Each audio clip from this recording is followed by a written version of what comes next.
வணக்கம். Welcome to star police academy. History சீரீஸ்ல இன்னைக்கு பார்க்க போற டாபிக் புத்த மாநாடுகள் மற்றும் சமண மாநாடுகள். ஸோ இன்னைக்கு இப்போ முதல் டாப்பிக்கா நம்ம புத்த மாநாடுகள் பார்ப்போம். இந்த புத்த மாநாடுகள் தோன்றதுக்கு காரணம் புத்தரின் கொள்கைகளையும் அவர்களுடைய சீடர்களுக்கான வழிமுறைகளையும் சொல்வதற்காக கொண்டு வரப்பட்டது இந்த புத்த மாநாடுகள். ஸோ அதில் புத்த மாநாடுகளில் முதல் மாநாடு பற்றியும், இரண்டாவது மாநாடு பற்றியும், மூணாவது மாநாடு பற்றியும், நான்காவது மாநாடு பற்றியும் ஒன்று நம்ம பார்க்கலாம். ஸோ வாங்க, முதல் மாநாடு. முதல் புத்த மாநாடு எங்க நடைபெற்றதுன்னா ஓகேவா, கிமு 483 நடைபெற்றது. எந்த இடம் பாருங்க, எந்த இடம் பார்க்கும்போது ராஜகிரகத்தில் நடைபெற்றது. ராஜகிரகத்தில் உள்ள சதபணி எனக்கூடிய குகையில் நடைபெற்றது. சார், இந்த ராஜகிரகம் எங்க இருக்குன்னு வந்து பாத்தீங்கன்னா இப்ப இருக்கக்கூடிய பீகாருடைய பெயர் தான் பீகார்ல ஒரு பகுதியின் பெயர் ராஜகிரகமா இருந்தது. சரிங்களா?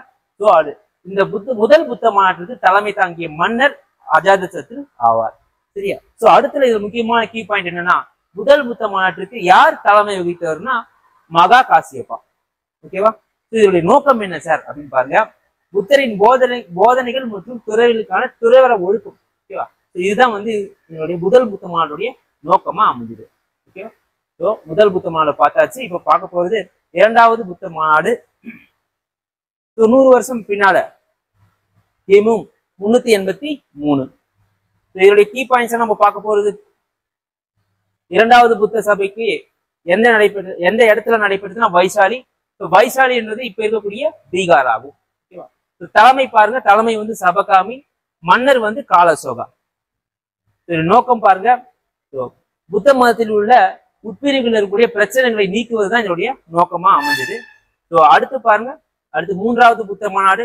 மூன்றாவது புத்த மாநாடு 250 கிமு 250 நடைபெற்றது. இதுக்கான கீ பாயிண்ட்ஸ் பார்ப்போம். இதுக்கான கீ பாயிண்ட்ஸ் பாருங்க. ஓகேவா?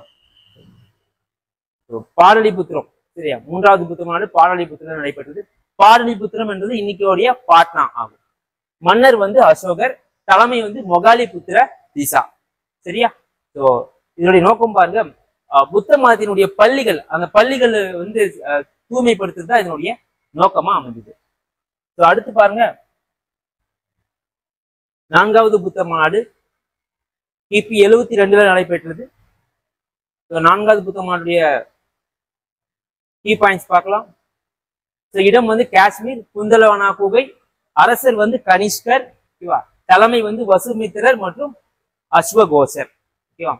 ஸோ இந்த நான்காவது புத்த மாநாட்டுல மிக முக்கியமான விஷயம் நடந்தது என்னன்னா, ஓகேவா, புத்த மாதத்துடைய 2 பிரிவுகள் ஏற்படும். ஒன்று ஹீனயான, மகாயான. ஓகேவா? இந்த ஹீனயான மகாயான பிரிவுகள் இந்த நான்காவது புத்த மாநாட்டுல தான் ஏற்பட்டு இருக்கும். சரிங்களா? ஸோ இதுதான் பார்த்தீங்கன்னா மொத்த புத்த மாநாடுகளும்.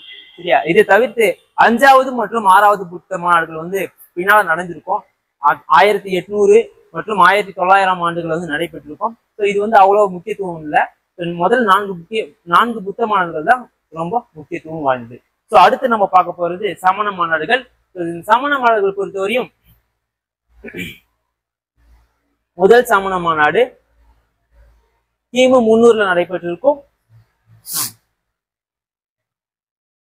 இதுக்கான கீ பாயிண்ட்ஸ் பார்க்கலாம்.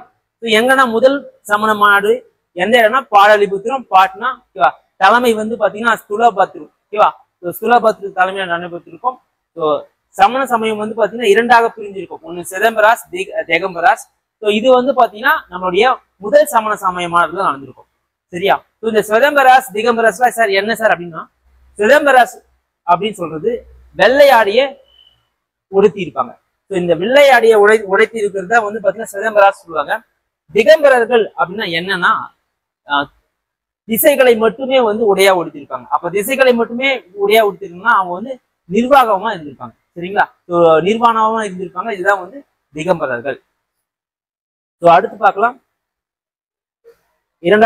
இரண்டாவது சமண மாநாடு. இரண்டாவது சமண மாநாடு பாருங்க, வல்லாபி. வல்லாபி பாத்தீங்கன்னா இன்னைக்கான குஜராத் ஆகும். காலம் கிமு 512. தலைமை பாருங்க தேவாதி சாம ரமணா. சரியா? ஸோ இந்த இரண்டாவது சமண மாநாட்டுல 12 அங்கங்கள், 12 உப அங்கங்கள் அடங்கிய ஒரு சமண நூல் பாத்தீங்கன்னா ஏற்படுத்தப்பட்டது. சரியா? ஸோ இதுதான் பாத்தீங்கன்னா புத்த மற்றும் சமண சமய மாநாடுகளின் முக்கிய குறிப்புகள். சரிங்களா? தேங்க்யூ, நன்றி, வணக்கம்.